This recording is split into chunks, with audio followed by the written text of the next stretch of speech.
Est-ce que vous, ça vous est déjà arrivé d'avoir eu envie que tous vos choix, tous vos actes, toute votre vie puissent recommencer à zéro, qu'on revienne à un moment de l'enfance ou de l'adolescence où tout était à construire, et avec les connaissances que tu as aujourd'hui, tu peux faire des choix différents qui seront plus avisés. Bref, dans cette vidéo, on va parler de regrets. Ça aurait pu se passer mieux si on avait fait d'autres choix. Toutes les souffrances. Ouais, tout ce qui est nul. Les personnes dans la vie qui ont pu te trahir ou te faire des coups un peu nuls. Et qui parlent que de lui, qui pensent qu'à lui. Le sentiment que c'est un peu toi contre tous les autres. Cette ambiguïté un peu violente et un peu sombre. Ça change drastiquement notre vie. J'aurais pu changer les choses. Est-ce que toi, t'as des regrets dans la vie ? Sur des petits trucs, par exemple, pour la mort de Garus, ou des trucs comme ça, j'aimerais bien, à chaque fois, je tourne en rond en me disant, putain, si je m'étais levé 5 minutes plus tôt, j'aurais pu changer les choses. Et j'ai cette impression dans ma tête que j'ai le pouvoir, un peu comme dans Life is Strange, tu vois, de remonter le temps et de faire un choix différent qui change tout. T'as l'impression qu'en fait, c'était encore possible, comme dans un jeu, c'est encore possible, ouais, de recharger la sauvegarde et de faire un choix différent. Il y a forcément des moments où tu te rends compte que c'est faux. Oui, mais il y a plein de fois comme ça sur des trucs un peu graves. Par exemple, quand je me suis pété la jambe, pendant 3 mois là, que j'avais le plâtre, je me suis dit, mais c'est trop facile de pas faire le choix de pas monter sur le cheval. C'était vraiment un tout petit truc. C'est un tout petit truc qui me change 4 mois de ma vie. Qui a des conséquences gigantesques. Et justement, par contre, personnellement, j'ai pas de regrets sur ma vie entière. Sur le côté vie entière ? Non. Je pense que tout ce que j'ai vécu, même les trucs nuls, je les referais tout pareil pour arriver au même endroit à peu près. Moi, de mon côté, évidemment, je me dis forcément dans la carrière, j'aurais pu choisir ce truc-là, j'aurais pu faire ci. Mais en fait, souvent, je me rends compte que c'est assez faux. Parce qu'en fait, le moi de l'époque, il avait pas du tout les mêmes informations, les mêmes connaissances. Donc en fait, à aucun moment, il aurait pu faire un autre choix que celui-là. Souvent, je me fais une réflexion, c'est que je regarde à un instant T toutes les situations qui sont possibles. Et je sais pas si c'est un moyen de m'auto-convaincre, parce que je trouve que les êtres humains, on est très forts pour ça. Mais j'ai l'impression de voir à chaque fois qu'il y aurait pu avoir beaucoup plus de situations pires que celle-là. Tu vois, il y en a des meilleures, et c'est celle-là que je vois, les situations qui auraient pu être mieux. Mais en fait, c'est peut-être une portion minime de toutes les situations possibles qui existent. Par exemple, la probabilité qu'on puisse faire ce qu'on fait aujourd'hui à plein temps, ça change drastiquement notre vie.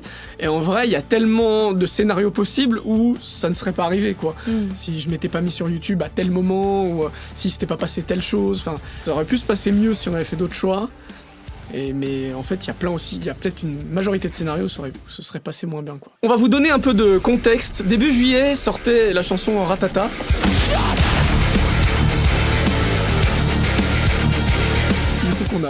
Qu'on avait sorti, qui était une chanson qui est un peu une prise de risque, hein, quand même, pour nous, parce que c'est une chanson un peu...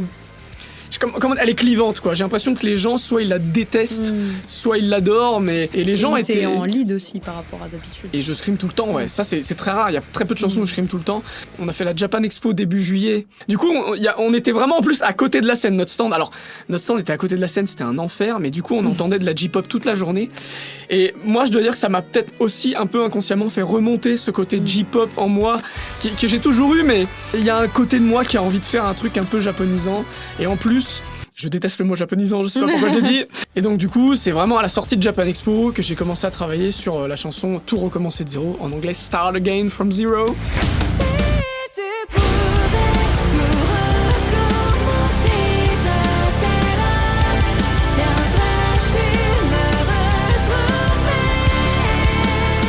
Les vidéos explications, nous on les appelle comme ça, c'est pas forcément celles qui marchent le mieux sur la chaîne, mais on sait que ça manquait beaucoup à une partie d'entre vous. Et nous aussi, ça nous manquait un peu parce qu'on se rendait compte que, à part les live Twitch, on fait un live Twitch depuis 2 ans, tous les mardis à 19h sur la chaîne Twitch, donc n'hésitez pas à venir. Des fois, on chante des chansons. Des fois, on chante des chansons en live. Mais à part ceux qui viennent en live ou ceux qui viennent nous voir en convention, parce qu'on a aussi plein de concerts, n'hésitez pas à checker sur www.starescape.fr, on passe un peu partout en France, Belgique et Suisse. À part ceux qui viennent au concert et ceux qui viennent au live Twitch, on a perdu un peu le contact, disons, un peu régulier avec une grande partie de la communauté, parce que finalement ça fait quelques années qu'on n'a pas fait de vidéo, juste on parlait, on présentait nos musiques et ce qu'on faisait. Alors c'est un peu ringardos, comme si on te foutait un coup de poing dans la gueule, quoi. Surtout moi qui ai les cheveux longs. Vous entendez, c'est de la 8D, c'est de la 8D. Soit on aime, soit on n'aime pas. Est-ce que je suis cringe ou pas? Bah, j'adore. Moi, je commence par faire une compo vraiment qui n'a pas de thématique particulière, c'est juste je prends mes influences musicales, ce que j'ai envie d'y mettre. Pour la ligne de chant, bah, je la compose aussi, et je mets un vieux synthé saxophone qui permet d'avoir un guide. Donc c'est un peu pourri. On va voir. Faut qu'on vous fasse écouter un peu à quoi ça ressemble.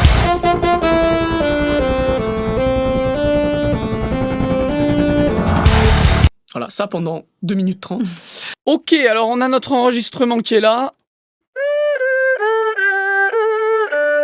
Bon, comme ça, il fait un peu pitié. On va essayer de faire en sorte qu'il sonne un peu mieux. Là. Et avec de la reverb, ça ira beaucoup mieux, je pense. Ouais, tout de suite. Tout de suite, on met de la reverb, ça sonne mieux. Bon, faut pas en abuser, mais sur ce genre d'instrument, c'est pas mal. On va partir sur une Royal Road, je pense, assez basique.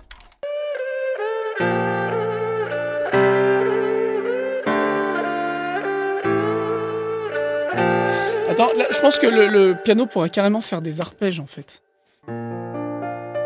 Oh, c'est magnifique, ça. On part carrément là-dessus. Vais-je y arriver? Non, je n'y arrive pas. Je suis très mauvais pianiste. Magnifique. Voilà, on termine avec un gros grave de piano là. Et je pense qu'il nous faudrait un pad. Alors.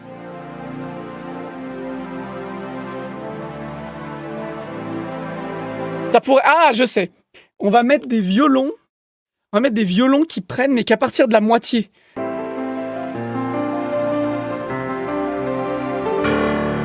Et ça pourrait terminer avec vraiment genre hyper asiatique à la fin.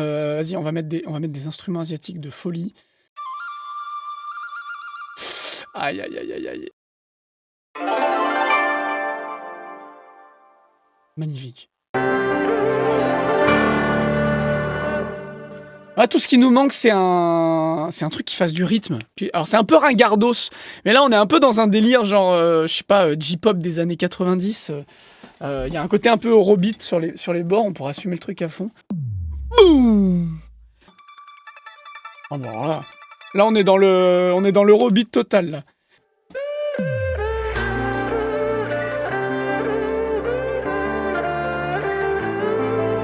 Et là, avec le petit son de clock, je sais pas vraiment ce que c'est, mais... En plus, il passe de droite à gauche, je sais pas si vous entendez, c'est de la 8D, c'est de la 8D. Pour ceux qui ont un casque ou des écouteurs, vous entendez qu'il passe de droite à gauche, c'est vraiment de la 8D. Moi, je mets des éléments de 8D dans mes chansons, c'est comme ça. Et là, juste avant le refrain, pareil, je fais souvent des trucs comme ça, avec un silence qui est complet... Enfin, vraiment, le silence est total, quoi, donc ça crée... J'adore, parce qu'après on reprend avec un truc qui explose là, comme si on te foutait un coup de poing dans la gueule, quoi. Vraiment, ça rajoute de la puissance, j'adore ce genre d'effet. Alors moi, j'aimerais vous montrer un truc aussi, c'est que moi, dans les chansons, j'adore quand il y a des petits motifs, des motifs rythmiques ou des motifs mélodiques, on les reprend un peu partout dans la chanson, et du coup, ça crée une cohérence dans l'ensemble de la chanson. Genre, vraiment, ça fait que la chanson montre qu'elle est pensée comme un ensemble, et pas que c'est juste une succession de mélodies et d'instruments qui auraient pu être un peu random, quoi. Là, on reprend des petits éléments par-ci par-là, et on les détourne un peu. Par exemple, là, on écoute depuis tout à l'heure mon premier couplet avec cette rythmique-là, là. Cette rythmique-là. Tin, tin, tin, tin. Tin. Bah, ce truc-là, je pense qu'on peut le reprendre aussi sur le deuxième couplet.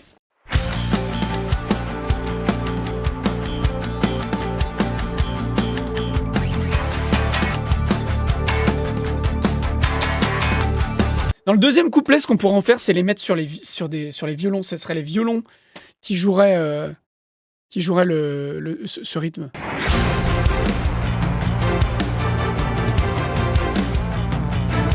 Moi, ce que j'aime bien faire en général, c'est mettre des arpèges sur les refrains. Donc là, on a un synthé. Et si on rajoute le métal par-dessus...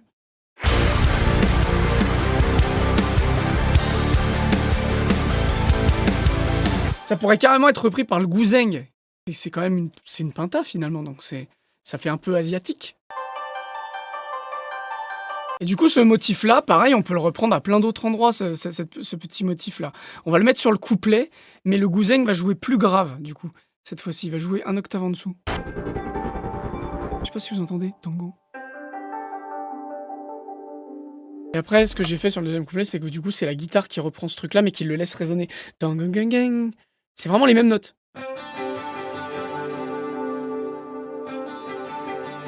Ça crée une atmosphère, quoi.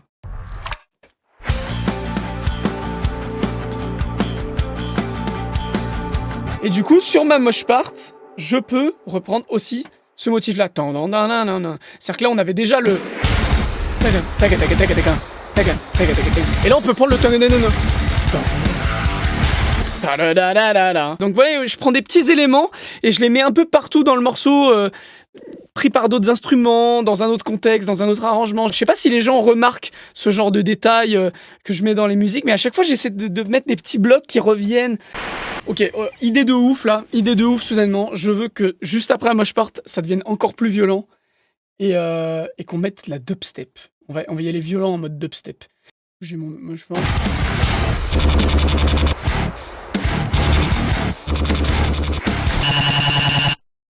Ouais, c'est pas mal, mais je sais pas, il y a toujours un truc qui me...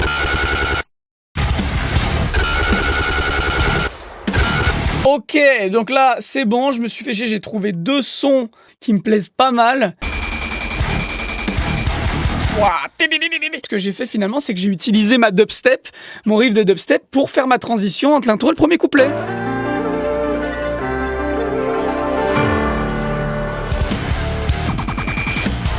Voilà, comme ça rappelle la moche part qui sera plus tard avec la dubstep. Après ça, je l'envoie à Sacha pour qu'elle l'écoute, qu'elle s'en imprègne et que du coup tu réfléchisses aux paroles. Je te l'avais filé, je crois que t'étais en voyage, je sais plus où, au moment... Celle-là, oui, je l'ai eue, j'étais en train, je sais plus pourquoi. Je vadrouillais. Et en fait, vraiment, dès la première écoute, je l'ai trop aimée parce que en ce moment, comme vous pouvez le voir, je suis à fond sur le JRPG fantasy. Là, comme je disais, je suis dans Fire Emblem, mais de manière générale, dans ma vie, j'ai toujours joué à des jeux de JRPG. Et cette chanson, vraiment, elle m'a donné le côté un peu mystique, magique de fantasy, de RPG comme ça. Je voulais vraiment une thématique et une manière de chanter aussi qui ferait un peu mystique, prêtresse, tu vois, quelque chose un peu comme ça. Et je sais pas, le refrain, la progression me donnait l'impression d'un peu de quelque chose de grandiose, un peu, tu sais, comme dans les mailles du destin, des choses qui se créeraient dans l'ombre, mais tu te rends pas compte tout de suite que ça se tisse. T'écoutes la musique et ça t'inspire tout ça, quoi. Ouais, je suis un peu... Ah ouais, d'accord. Tant mieux, hein. Tant mieux, c'est ça. Je me suis dit, mais qu'est-ce que je pourrais mettre dans les paroles qui soient cohérents avec notre univers et qui pour moi donne vraiment cette sensation de choses qui se tissent et qui sont, tu vois, inévitables. Donc évidemment, dans Time Shift, on a déjà toute cette thématique de retourner dans le temps pour changer les choses. Mais à la différence de cette chanson-là, dans cette chanson-là, je voulais vraiment avoir le côté destiné, qui est pas tellement présent dans Time Shift. Pour ceux qui savent pas ce que c'est Time Shift, c'est notre dernier album concept qui est sorti il y a 2 ans. C'est une histoire qui se suit. Nous sommes les personnages principaux. Et en fait, cette chanson-là, c'est plus... Tu vis tellement pour arriver à un certain point que tu as atteint que finalement, vaut mieux... moi, je changerais rien. Pour retourner exactement à ce point-là où je suis, parce que c'est là où je veux être. Et t'es prêt à reproduire tous les trucs, toutes les souffrances. Ouais, tout ce qui est nul, comme tout ce qui est bien, pour être sûr d'arriver exactement au même point. Moi, je joue le personnage vraiment en introspection égoïste, qui parle que de lui, qui pense qu'à lui, qui voit que tout sous le prisme de sa propre réflexion. Comme dans la vraie vie, quoi. Comme dans la vraie vie, exactement. Et toi, à l'inverse, en fait, t'es presque Mikasa, tu vois, où tu vis pour quelqu'un d'autre. Alors là, du coup, les couplets, j'ai fait en sorte que ce soit beaucoup des choses négatives, donc tout ce qu'on voudrait changer, tous les choix qu'on aurait voulu différents. Donc par exemple, j'ai souvent dû t'arracher les couteaux du dos, donc ça fait référence évidemment à toutes les personnes dans la vie qui ont pu te trahir ou te faire des coups un peu nuls et que tu aurais pu l'éviter en voyant un peu les signes avant-coureurs. Et après, le refrain, comme il est beaucoup plus aérien et que ça se libère vachement, du coup, c'est là où il y a cette idée de si je pouvais tout recommencer de zéro, je referais tout pareil pour arriver au même endroit, parce que malgré tout, c'est là que je veux être. Par contre, le scream, c'est toi qui l'as écrit, pour le coup, c'est pas moi. Ouais. Toutes tes parties, c'est toi qui les écris. Mais après, tu me donnes souvent des pistes sur quoi écrire. J'avais donné des pistes pour que tu saches à peu près où c'est que je voulais en venir dans tout ça, parce que le couplet juste avant ta part de scream assez longue, il met en place justement tout ce côté vengeance. On n'a pas cette idée-là dans le premier. Le premier, c'est un peu victime, tu vois, il tombe des trucs dessus. Et dans le deuxième couplet, c'est plus le côté réaction, tu vois, face à ça. Tout ton couplet, pour le coup, c'est ton personnage du coup de Time Shift qui a tendance à vriller. À vriller. Il vrille. Mais il y a vraiment ce côté dans Time Shift où tu sous-entends souvent que c'est un peu toi contre tous les autres. Ouais, bah ouais, alors que c'est bien pas sûr. forcément le cas. Et oui, tout à fait, tout à fait. J'ai évidemment pas pu le faire en français, mais quand je dis Missed My Chance to Blow, c'est une référence à Eminem, genre vraiment Lose Yourself. Don't lose yourself, lose your chance to blow. Je me suis dit, bon voilà. À la base, je voulais genre mettre tout raser le passé, sauf qu'en anglais, raser, ça se dit pas shave. Hein, on dit Pas comme les cheveux, c'est shave, c'est pour les poils. Ouais, shave, c'est tu te rases les cheveux. Mais raser, genre raser, faire table rase, en anglais ça se dit pas shave, donc en fait ça marchait pas. Sauf qu'après je me suis dit, mais en fait, est-ce que je voudrais pas les raser littéralement les cheveux, tu vois, genre tous les raser. Ce que je trouvais ça un peu bizarre, c'est justement il parle de vengeance et justement je parle de cheveux aussi, tu vois. Donc du coup, est-ce que je parle de raser entièrement mes cheveux? Parce que c'est vraiment un move, tu sais, de quelqu'un qui veut faire table rase de son passé, et tu vois, se raser la tête, c'est un truc qu'on connaît, tu vois, c'est assez significatif. Surtout moi qui ai les cheveux longs, que ma coiffure c'est important et tout, dans mon image, bah, si je me rase la tête, il y a quelque chose de fort.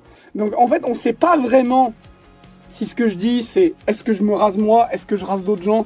Cette ambiguïté un peu violente et un peu sombre, je trouvais ça intéressant, voilà. C'est tout. Et tu parles que de toi. Oui, oui. Mais c'est pour ça qu'on a fait Time Shift. Et comment écrire l'histoire quand je ne fais que tout effacer? En anglais, c'est Should Focus on the Pen, but Focus on the Eraser, qui vient de Complacent, de l'album Start. Et ça, c'est ton idée. Mais c'est mon idée. Ça, c'est ton idée. C'est moi. Ouais. C'est moi. Dans nos sièges composés de rêves et de chaos, j'ai souvent dû t'arracher les couteaux du dos. Je pense. Je trouve que c'est pas une chanson où il faut que je gueule. Genre. Ça doit être plus aérien. Genre, ça doit être magique.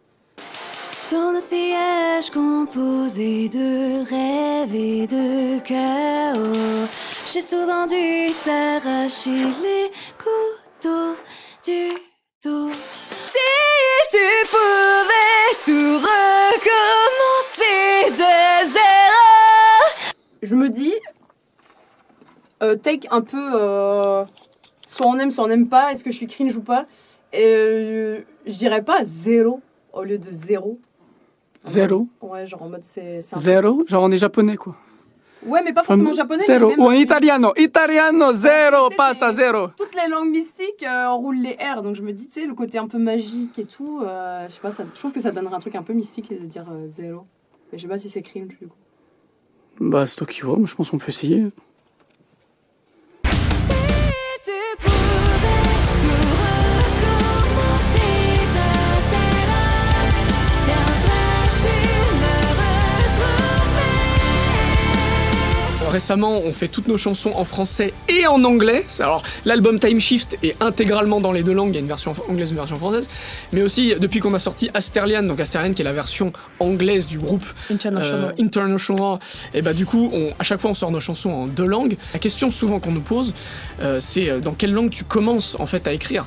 Et en fait, la réponse, c'est un peu des deux. Ça dépend des chansons, Ça dépend vraiment même des chansons. passages. Ouais, c'est ça. Même dans les chansons, des fois, j'ai le refrain dans une langue, j'ai le couplet dans une autre, et après, faut croiser. Les nouvelles qu'on a à Sterlian, comme je sais d'avance que je vais les faire dans les deux langues, je les écris pratiquement en parallèle. Le refrain, en tout cas. Le refrain, je les écris en parallèle. Ouais. En fait, dès S'il que y a tu un penses truc- une phrase ouais. en français, tu dois la Je penser en regarde anglais. comment je vais le dire dans l'autre sens, et si ça marche pas dans un sens, bah je change. C'est encore plus dur que d'écrire juste un texte, quoi. Franchement, des fois, ouais, je m'énerve fort parce que des fois, je trouve un truc super dans une langue et dans l'autre, ça rend pas du tout. Enfin, c'est vraiment pas top.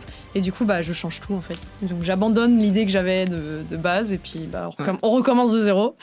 Forcément, il y a un moment où t'as pas tout à fait les mêmes choses dans les deux. Par exemple, je vous laisserai checker sur la chaîne d'Asterlian, mais dans le refrain en anglais, il y a une notion en plus qu'on n'a pas vraiment en français. D'ailleurs, en ce moment, il y a les théoriciens, c'est comme ça qu'ils se sont auto-appelés sur le Discord de Starry Sky, qui est un Discord où on n'intervient pas du tout, hein. C'est un Discord vraiment auto-géré, et en ce moment, ils sont en train de chercher, de disséquer l'album, parce que, voilà, il y a des secrets dans l'album, pour ceux qui ont écouté l'album et qui ne le savent pas. Ils font des diagrammes et tout, enfin, ça part très loin. C'est vraiment super significatif pour nous, ça nous fait vraiment plaisir de voir que nos œuvres sont autant prises en considération, donc merci beaucoup.